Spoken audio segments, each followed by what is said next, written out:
على الحسن العبقى فالورد تضوع وتنقى حسن يا رب لنا الخلقا طهره فلا يحوي نزقا. Baik, sekarang kita nak faham kenapa tahlil ni ada. To be fair, kan? To be fair, untuk berlaku adil, kita nak tengok kenapa benda ni boleh berlaku, tuan-tuan sekalian. Maka pihak yang mempertahankan tahlil ni, dia mendakwa bahawa Wali Songo yang memperkenalkan tahlil ni adalah golongan yang paling berjasa dalam menyebarkan dakwah Islamiyah di Indonesia. Oh, Ustaz, tak payah cerita Indonesia, cerita pasal Malaysia, Ustaz.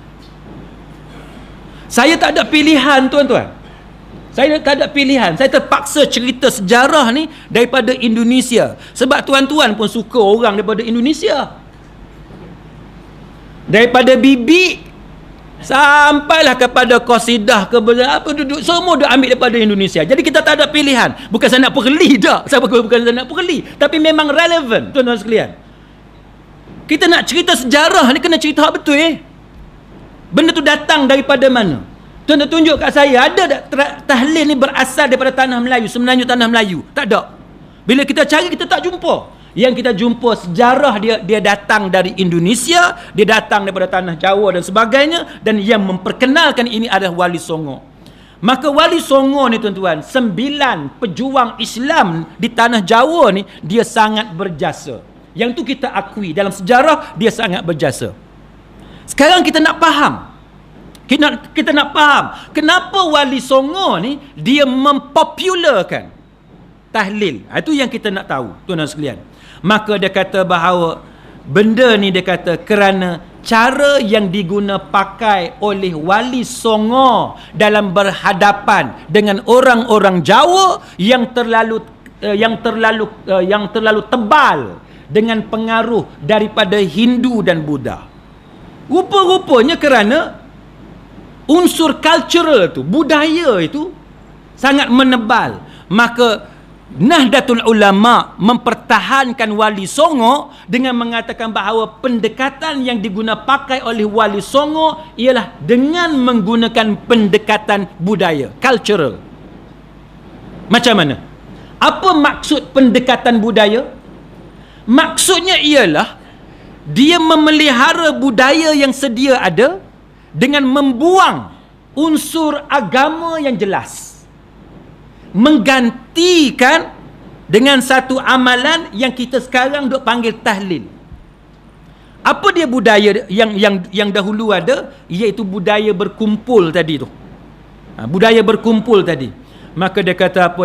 Dia kata bahawa cara dakwah yang diguna pakai oleh Wali Songo ini ialah dia mengkedepankan cara budaya untuk diperkenalkan kepada masyarakat Jawa pada ketika itu. Dan dia kata bahawa Wali Songo tidak mengambil pendekatan untuk buang budaya itu daripada masyarakat.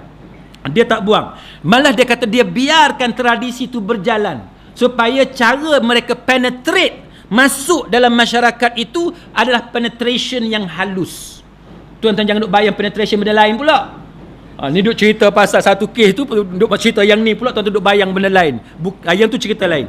Jadi nak masuk dalam masyarakat itu, kumpulan Nahdlatul Ulama mempertahankan cara Wali Songo. Dia kata dengan sebab cara macam ni lah menyebabkan Wali Songo berjaya mengembangkan Islam dalam masyarakat. Dia kata. Baik. Kemudian dia kata apa? Dia kata bahawa dia biarkan tradisi itu berjalan, yang dia ganti hanya isi dalam tu. Yang berkumpul tu dia pertahankan, dia biarkan berkumpul, tapi isi, pengisian dalam tu yang dia ganti. Baik, dalam tradisi lama macam mana? Tradisi lama Hindu yang dianuti oleh orang-orang Jawa pada ketika itu macam mana? Dia kata bila ada orang mati, maka sanak saudara ni apa semua ni pakat berkumpul, jiran tetangga pakat berkumpul ramai-ramai di rumah kematian tadi. Pakat berkumpul ramai-ramai. Mereka bukan sahaja mendoakan mayat, tapi main judi dengan mabuk. Main judi dengan mabuk. Yang tu yang tuan-tuan boleh tengok masyarakat Cina sekarang kan. Masyarakat Cina sekarang tuan-tuan boleh tengok. Mati kadang-kadang dia simpan lama tu. Kalau lagi kaya orang tu, lagi lama dia simpan. Masa saya berjiran dengan satu jiran Cina hari tu tuan-tuan, 3 hari ke seminggu, saya tak ingat, 3 hari kalau saya tak silap kan. Dia memang cara dia simpan. Kita orang Islam menyegerakan pengkebumian, dia simpan. Dia berjudi, dia mabuk dan sebagainya. Jadi wali songo ni tuan-tuan, dia tidak bubarkan tradisi itu serta-merta, tak. Dia ambil dengan cara perlahan. Sebab apa cara perlahan? Bila kita mengaji uslubud dakwah kan, kita mengaji uslubud dakwah, kita tengok cara Quran turun. Bila dia nak haramkan riba, bila dia nak haramkan sesuatu perkara, maka dia haramkan secara beransur-ansur, tidak secara faj'atan, tidak cara tiba-tiba mendadak, tak. Dia cara ruwaidan qalilan wa qalilan, sikit-sikit. Itu cara Quran cerita kepada kita macam mana Allah Ta'ala dia nak haramkan benda yang menjadi kesukaan orang-orang Arab dahulu. Macam Abdul Rahman bin Auf, bila dia buat kenduri dengan khamar, dengan alkohol kan, arak. Dia hidangkan arak, para sahabat lain pun pakak mabuk pada masa tu sebelum diharamkan khamar. Mana sahabat Nabi pun memang pakak mabuk. Itu yang kata cerita yang qul ya ayyuhal kafirun tu, yang bertukar ayat tu.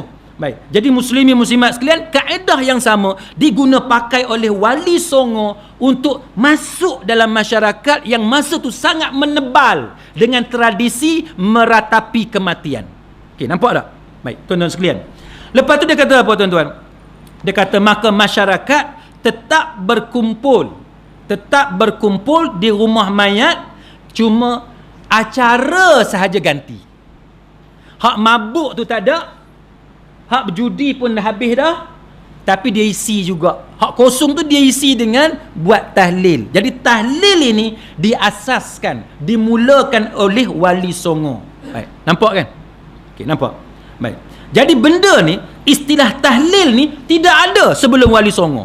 Tahlil hak kita cerita tadi ni, bukan tahlil la ilaha illallah. Tahlil yang kita cerita ni tuan-tuan, sebelum wali songo tidak ada. Carilah dalam sejarah. Yang orang kata dekat Syam apa semua tu zaman Imam Nawawi, yang tu benda lain, bukan tahlil ni. Bukan tahlil yang kita cerita ni. Muslimin muslimat sekalian. Maka dia kata sebab tu sampai sekarang adanya sebahagian besar daripada masyarakat kita tetap mempertahankan tahlil, dan kalau ada orang yang meninggalkan amalan tahlil ini, maka golongan itu dipandang serong. Okey. على الحسن العبقى فالورد تضوى وتنقى حسن يا رب لنا الخلقا طهره فلا يحوي نزقا